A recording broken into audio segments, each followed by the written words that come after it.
উত্তপ্ত সন্দেশখালিতে গেলেন রাজ্যপাল, আর তাকে দেখেই হাউমাউ করে কান্না জুড়ে দিলেন মহিলারা। সন্দেশখালি যাওয়ার পথে দফায় দফায় বিক্ষোভের মুখে পড়তে হয় রাজ্যপাল সিভি আনন্দ বোসকে। শেষ পর্যন্ত দুপুরে সেখানে পৌঁছান রাজ্যপাল। সেখানে ঢুকে মহিলাদের সঙ্গে কথা বলেন। কয়েকশো মহিলা প্ল্যাকার্ড হাতে নিয়ে অপেক্ষা করছিলেন রাজ্যপালের। রাজ্যপাল সেখানে পৌঁছতেই তাকে ঘিরে অভিযোগ শোনান মহিলারা।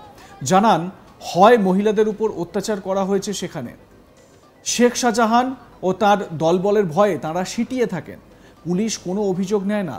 এরপর পুলিশ এই এলাকা ছেড়ে চলে গেলে তাদের উপর নির্যাতন নেমে আসবে বলে আশঙ্কা সন্দেশখালীর মহিলাদের।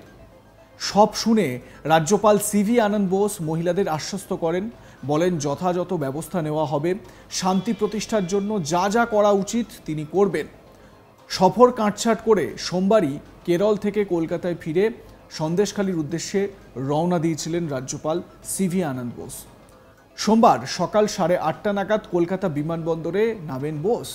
তারপর সেখান থেকে তিনি সন্দেশখালীর উদ্দেশ্যে রওনা দেন।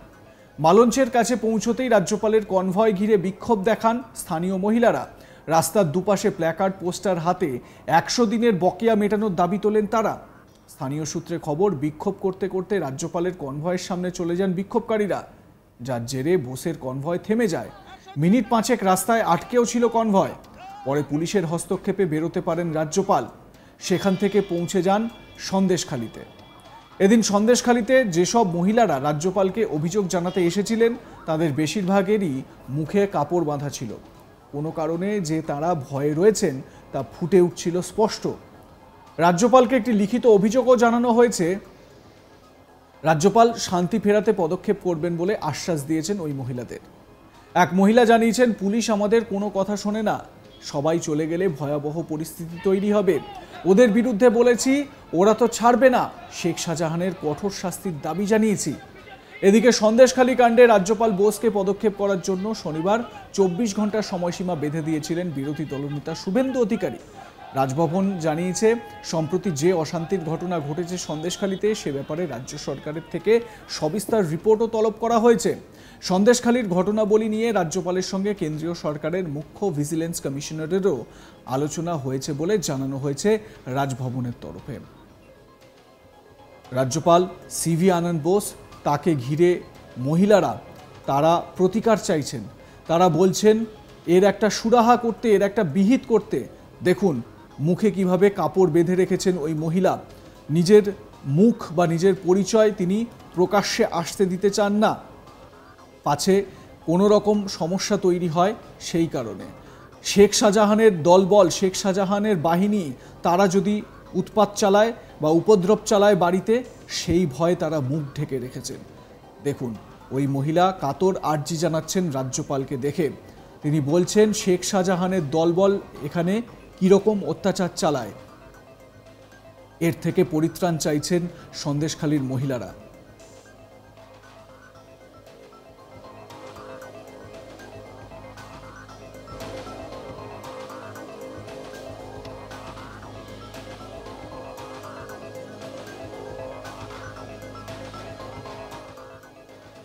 রাজ্যপালের সন্দেশখালী সফরের এটা যেমন একটা ছবি, অন্য আর একটা ছবি হচ্ছে যখন তিনি কনভয় নিয়ে এগোচ্ছিলেন সেই সময় মালঞ্চের কাছে রাজ্যপালের কনভয়ের সামনে বিক্ষোভ প্রদর্শন করতে থাকেন বেশ কিছু মহিলা।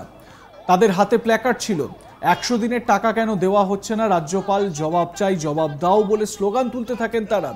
এতে এটা অন্তত স্পষ্ট হচ্ছে যে এই মহিলারা বা যারা অন্যান্য যারা লোকজন সেখানে সমবেত হয়েছিলেন তারা তৃণমূল কর্মী সমর্থক বা তৃণমূলকে সমর্থন করেন, সেটা অন্তত স্পষ্ট। তার কারণ মমতা বন্দ্যোপাধ্যায় এবং তৃণমূলের অন্যান্য নেতারা তারা ঠিক এই লাইনেই কিন্তু তাদের বক্তব্য পেশ করছেন।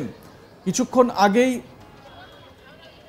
যেটা জানা গেছে যে ওইখানে পরিস্থিতি কিছুটা স্বাভাবিক হলেও মানুষের মধ্যে কিন্তু একটা আতঙ্ক রয়েছে, থমথমে পরিবেশ রয়েছে।